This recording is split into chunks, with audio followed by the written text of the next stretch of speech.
Well, happy Monday, everybody. Welcome to our Straddles and Strangles webcast. I'm Connie Hill. I'm happy you would join me here today. You guys ready for this week? It is the big week, you know.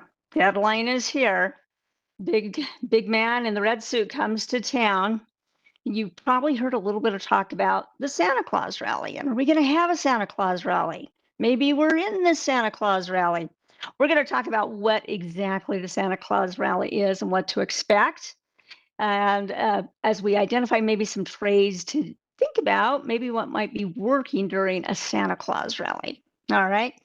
I am joined in the chat by Brent Moores. I'm glad Brent's here, good friend, fellow coach, great veteran of the markets. He is here to help out with some questions maybe I can't quite get to. Maybe it's something that is a little off topic. I'll be watching the chat. Brent will be watching it too. So if you have questions, go ahead and chat those in. If you have questions on the recording, because I know lots of you listen to this on the recording, put your questions in the comment section of YouTube, because I go back, check those throughout the week, make sure that you get your questions answered as well. Hope you're following me on X. I'm Connie Hill CS. Brent is Brent Moores CS. We'll post educational content out in our account. And it's we don't have many ways we can communicate with you, but that is one of the ways that we can. So we encourage you to follow us.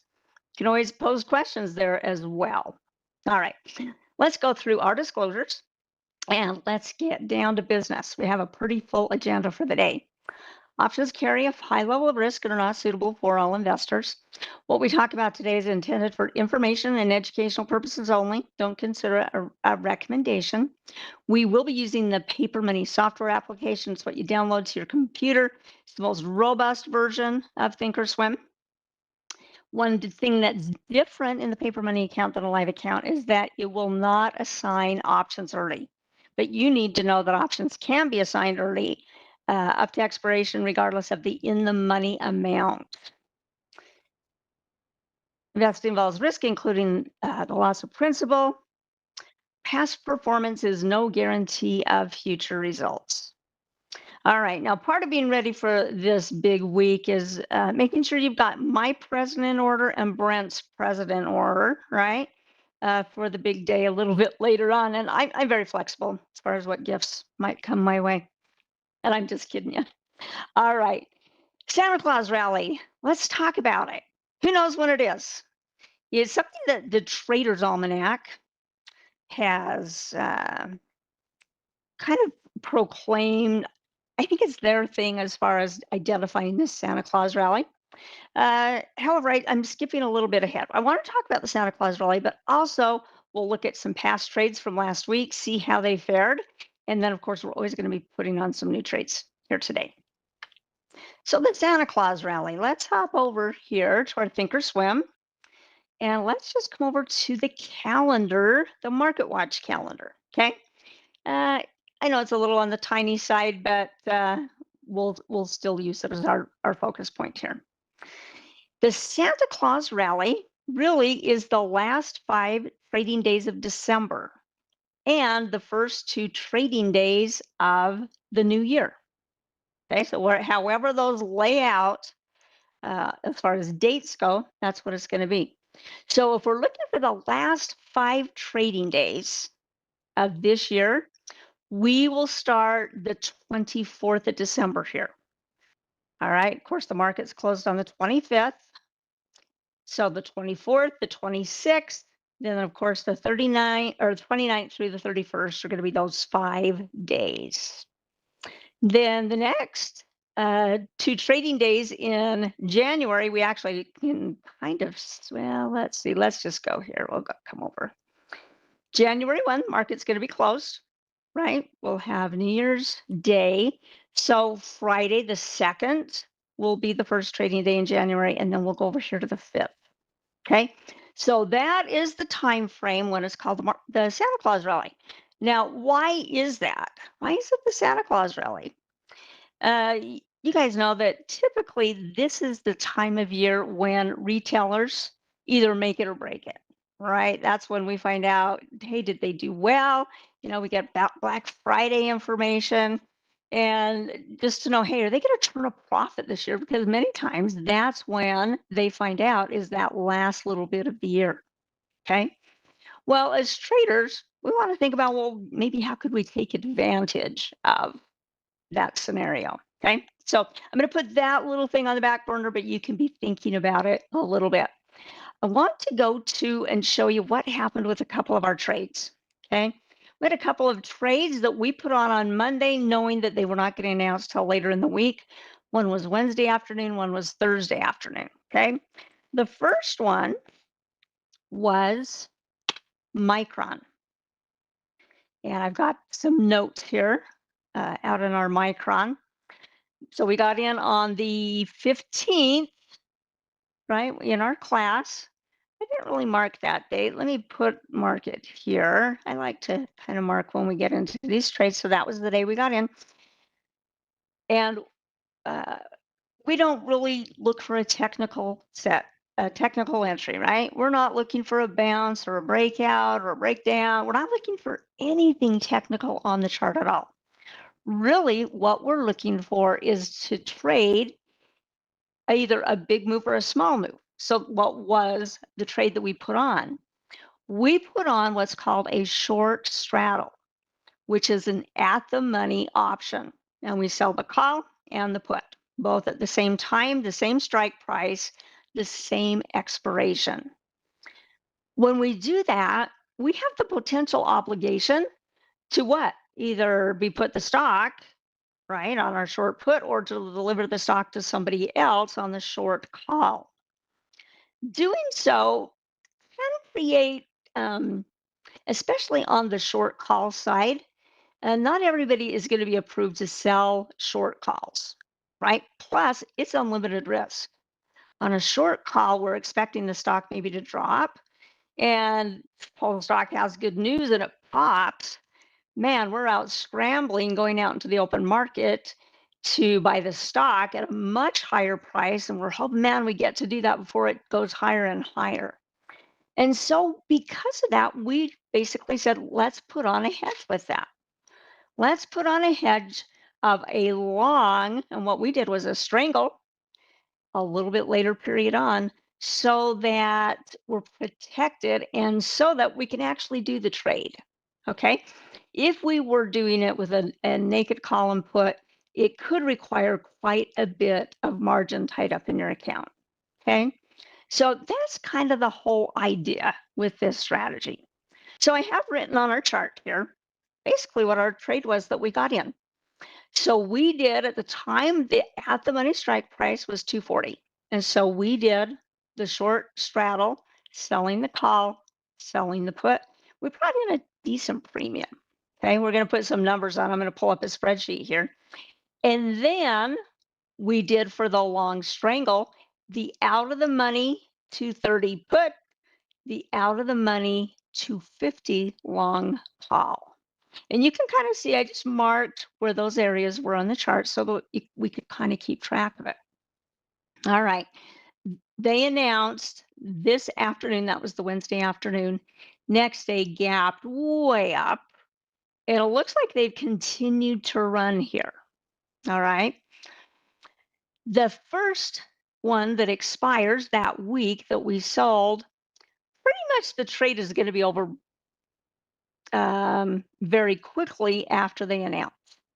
Because we find out what happens. We're expecting to move one direction or the other, but we don't know which way it's planning to go. And we're hoping to capture that implied volatility crush. This had really high implied volatility going into earnings. Let me see if I wrote down the number. Usually I do. 8.57% was the market maker move. Okay. And the expectation to move it would, with our market maker move on the chart, let me see if that's on our studied here. Okay, our market maker move is set to show here. Not sure why it's not really showing now. Well, it's not showing now because the earnings period is over. Okay, but it was a pretty big stretch. All right. So let's see what happened. Now, had we played it perfectly, and I'm going to tell you, spoiler alert right now, we didn't play it perfectly. If we had played it perfectly, we would still be in our long call and allowing it to run some more and run some more. Okay. let's go take a look at the monitor or the account statement area, see what we did here. We did the short strangle and the long straddle, and technically together, both of that, it has a couple of names. Thinkorswim's going to call it a double diagonal. In our class, it's known as a straddle strangle swap. Okay, because we're putting on, selling that implied volatility, hoping to capture it in the week when they announce, and then putting on those hedge legs, and then determining, oh, which side is likely to be winning here. Let's salvage what we can out of that, whether it's the long call or the long put, and then maybe hold on to the other one a little bit longer. In this case, we just did them a week apart. Okay, so the expiration date was here on December 15th. And let's go put some money to this. All right, so I did a little spreadsheet just kind of so we could throw some numbers in here and see what happened. Maybe I will put this, let me put this maybe about here so we can still see the numbers on the entry as well as the spreadsheet. So for our short straddle on Micron, we collected what? We collected a lot of premium. We collected 1180 and 1325. So I'm going to put in here minus 1180 minus 13.25. And that was a juicy credit of $25.05. Okay. Well, what did we spend on our hedge? On our hedge, we spent 905 and 1080. So I'm going to put in here 905 plus 1080. And that's what, oops, that's not right. What decimal did I miss? I missed 9.05. There we go.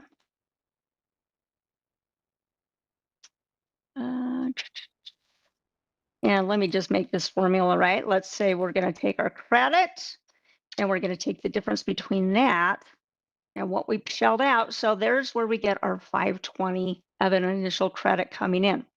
Now, anytime in these kind of strategies where we're selling options, even though we bring the credit in and it goes into our account right from the get-go, the trade isn't finished, is it?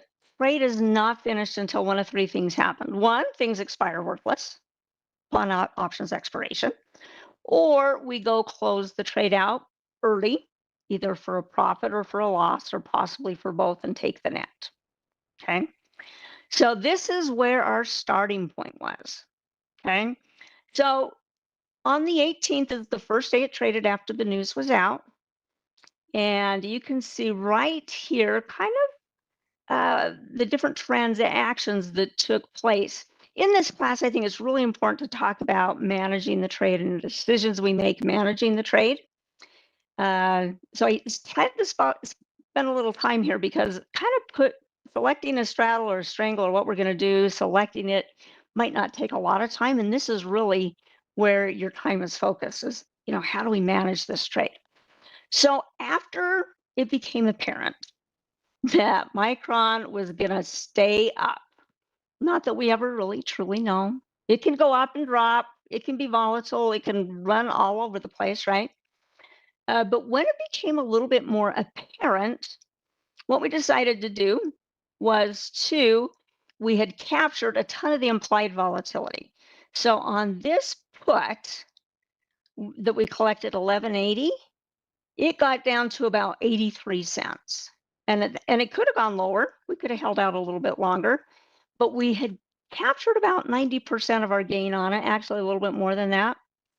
And so we decided, fine, things could change.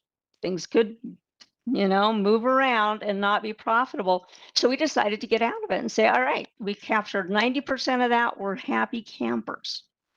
But on the other side, let's see here, our put, our 240 put, it was actually the losing trade. It was on the losing end. Yes, implied volatility came crushing out of that, but because the move that the stock made, it wasn't worth a whole lot. Well, I take that back. We paid where'd it go? 11.80. No, that was the put. On the call, we paid 13.25, and it was going to cost us now to buy it back a big loss.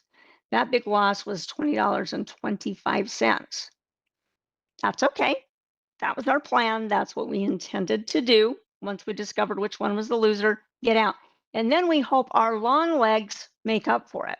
The legs that we have a little bit more time on, our expectation is that hopefully we'll make up that difference. So let me plug in the short straddle exit numbers, okay?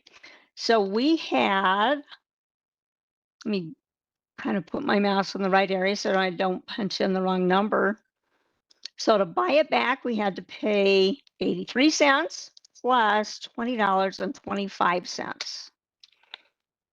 Yeah, let's put a little plus in front of there. There we go. So now we collected 25.20, but we've shelled out 21.08 in a negative manner. We're expecting the move in the long call, man. We're hoping it makes up the difference. On this day, let me show you. I'm going to go to a 5-day, 5-minute chart. Yeah, that's the one I'm going to have to do. And here's the 18th. And I'm going to kind of zoom in what that initial period of time was looking like. Okay. The 18th, the announcement comes out. Well, the 18th is the black, and then this gray area is the aftermarket and pre-market. Okay. So kind of is wandering around a little bit. Nobody knows what's going to happen. The news comes out, and initially it kind of dropped. Well, no. That was during the day. Keep going over here, Connie. There we go. Initially, we had a reaction here where it just took off. Woo! Now, is it guaranteed to stay there? No. Is it guaranteed to be there the next morning? No, it's not. But many times the market will give an initial indication which way it's going. So it popped up here, kind of started pulling back, and then through here, pulled back. Let's see, that was 261, and the high had been up here at 268. So it looked like we got a gap up, a run, and then it looked like it was fading. Okay. So because it was looking like it was fading, we went ahead and closed our trade. And what was the time frame there? The time frame there was, I'm in the mountain time zone, so the market opens at 7:30. That was about 7:56. Okay. So 7:56 is about right here when it starts to slide. All right. So did we end up making money in this trade? No. Could have we been in a better situation? We had we been a little bit more patient and held on through the weekend?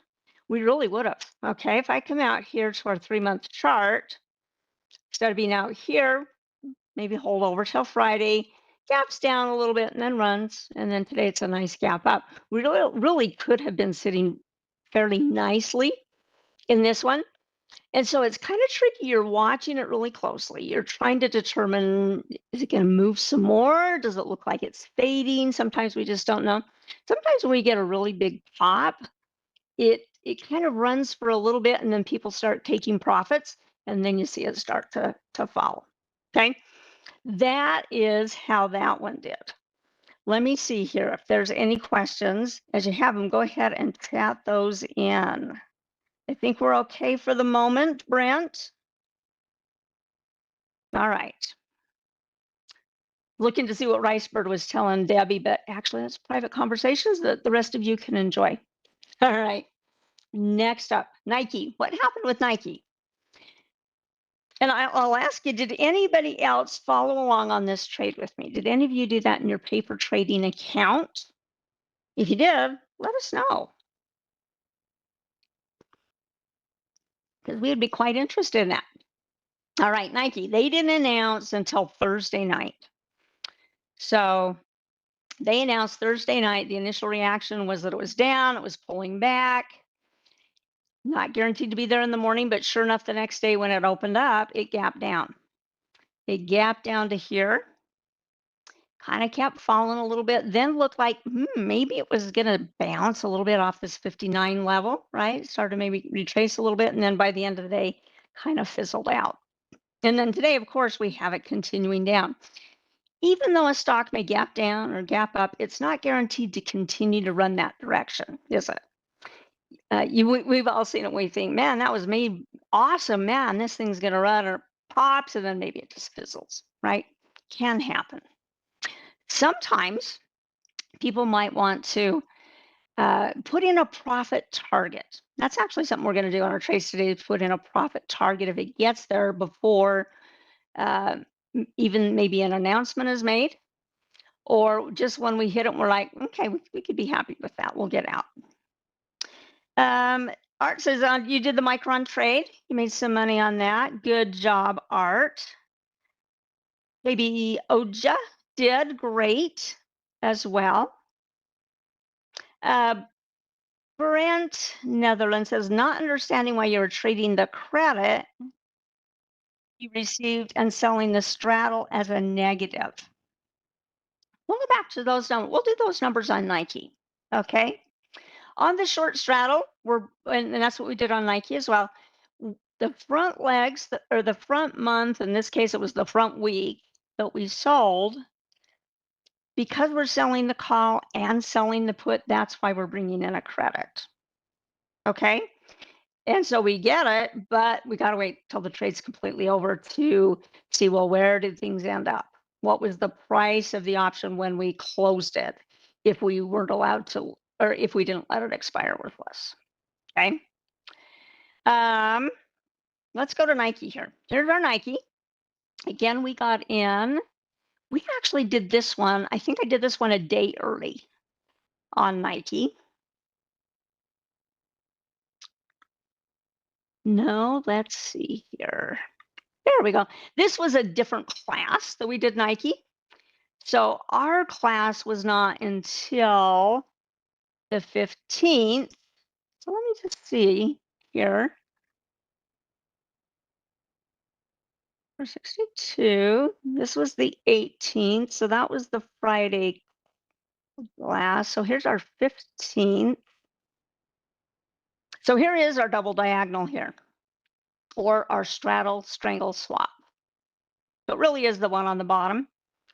The 19th, that's what the week that it expired. So this is where we brought in our credit. Here's our short call. Here's our short put. So we brought in 255 and 305. So these premiums, a much smaller price stock. So the premiums are much smaller, which is fine, right? That might be more appropriate for a lot of different accounts. Let's go back to our spreadsheet here. Let's go plug in some numbers. And let's maybe kind of see if this will let me kind of push it up a little.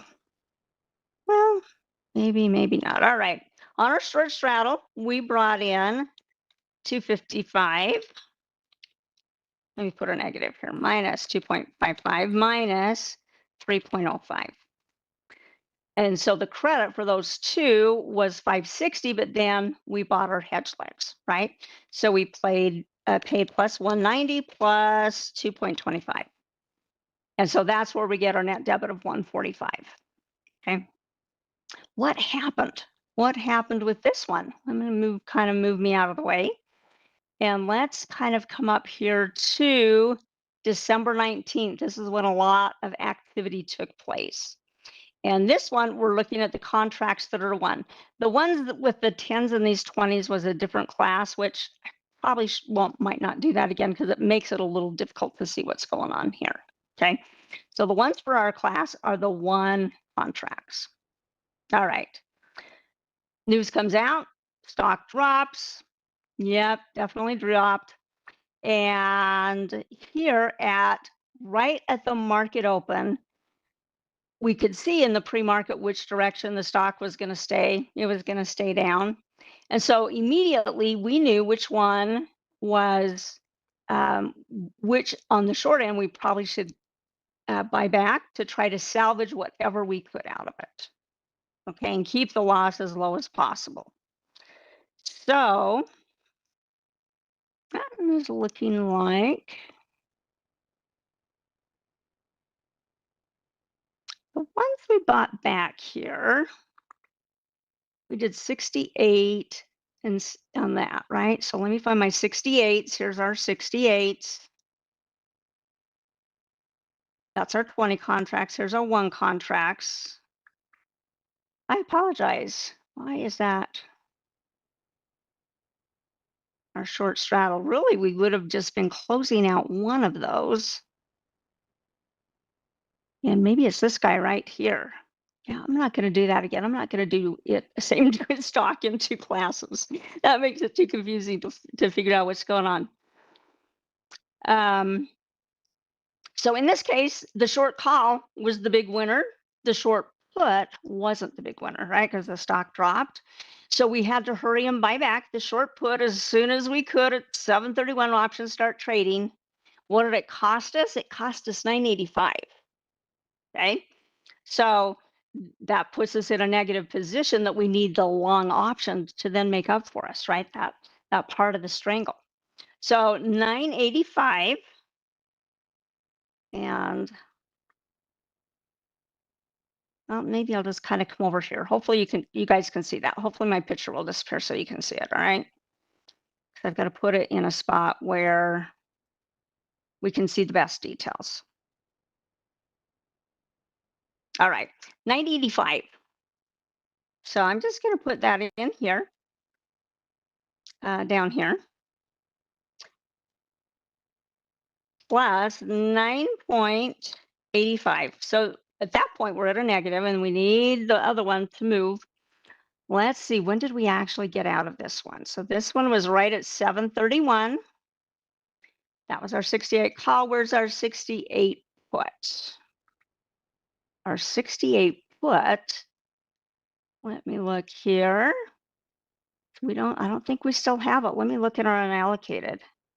Yeah, I don't think we still have it. We let it expire worthless. That's what happened to it. It expired worthless. There was no even buying it back. Okay. It was just worthless. So we were able to capture that. So then we have our long strangle. We have our long call and our long put with just now the long put remaining. Let's see what time we exited that. That should be our 66 put. That should be this one. We made $7 on it. So going from $2.25 to $7 with that big drop, that was a pretty hefty amount on it. So we were able to sell it for $7, but I think we still ended up with a little bit of a loss on this one because we'd put in our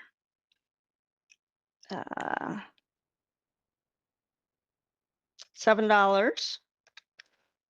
And then essentially, that's the only one we have a transaction for, and then we let the other one just expire worthless. That's why it's not showing up in here.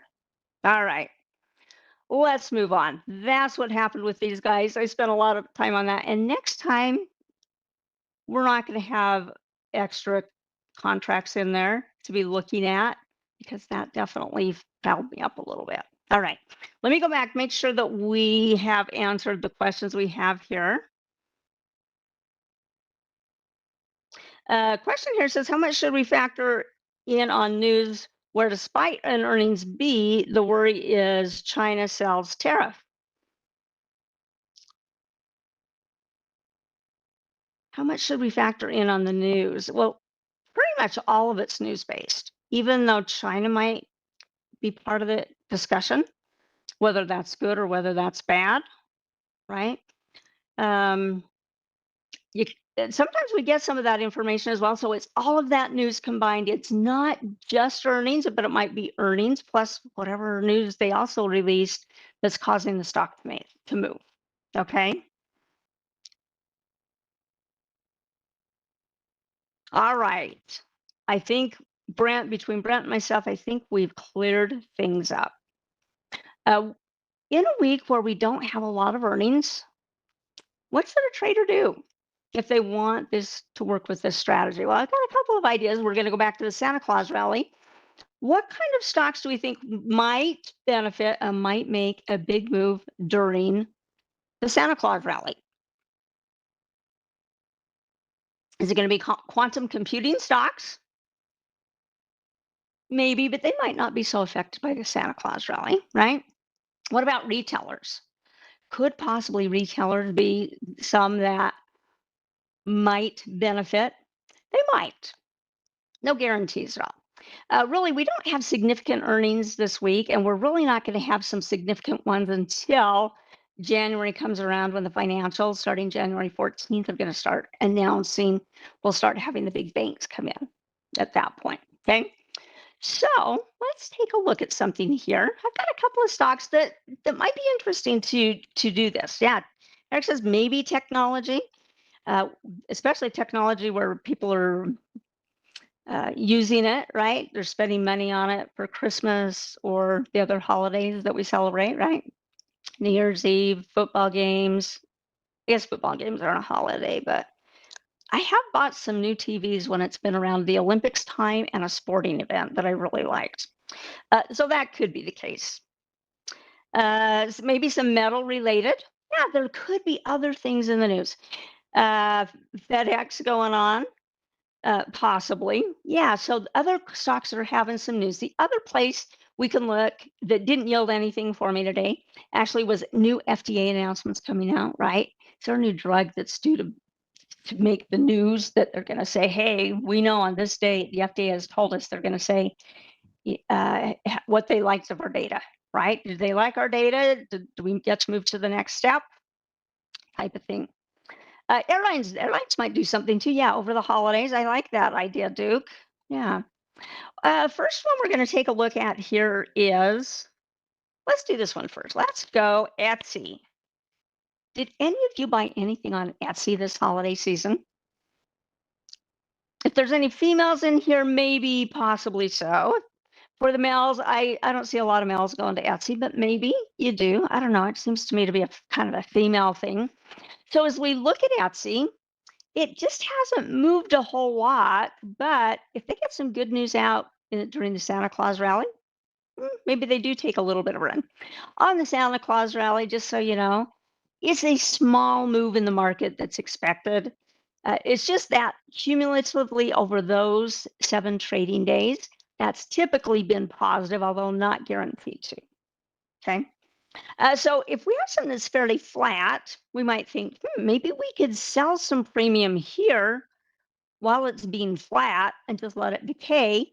Then maybe buy some head legs a little further out. And if they get some good news or bad news, oh, gee, Etsy didn't do so well, or Etsy did great, then maybe take advantage of that with that long strangle that we could put on here. All right, so some of you are Etsy fans. Some of you are Wayfair fans, yeah. There's lots of choices for us, isn't there? All right, come over here to the trade tab with me. The intriguing thing here was just this sideways action, but also knowing, let me kind of collapse some things here, that there's decent implied volatility priced in here.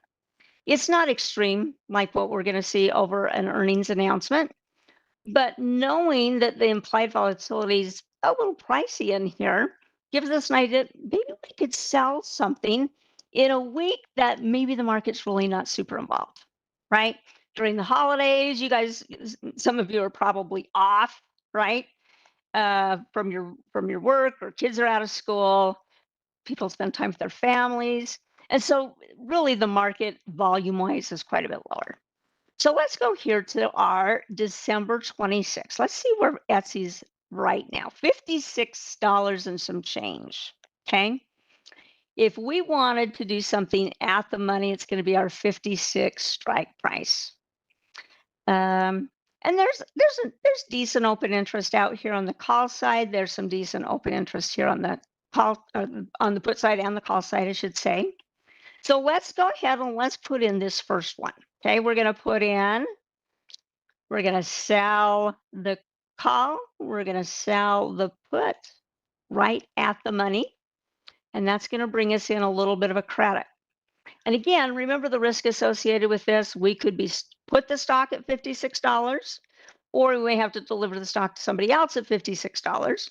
If somebody already has that stock sitting in their portfolio, not a big deal, right? Because they have a different cost basis on it than maybe what the price of the stock is now. But should ASSI get great news and pop, right, would have to go out to the open market, maybe pay a little bit more. So that's why we do these strangle out a little bit further. Okay, so no, we're starting here with a $1.74 credit. We're going to go here. We're going to go out to the January 16th. No, you know what? We're going to do the January 2nd. So let me delete that. I take that back. I wanted to do it for the full 2 weeks here. Sorry. So we'll just come back here, but we're going to do 56 here and 56 here. Oh, I didn't hold down the right key. I want to hold down my control key so it'll know we're doing both of these together here. All right. So a little bit better credit then, 309. And then we're going to go out to 2 weeks. January 9s don't have a ton of open interest, which is why I want to avoid them. But the monthlies out here in January, they do. They do have quite a bit of open interest. Some new contracts have been introduced today. These in the single dollar increments were just introduced today.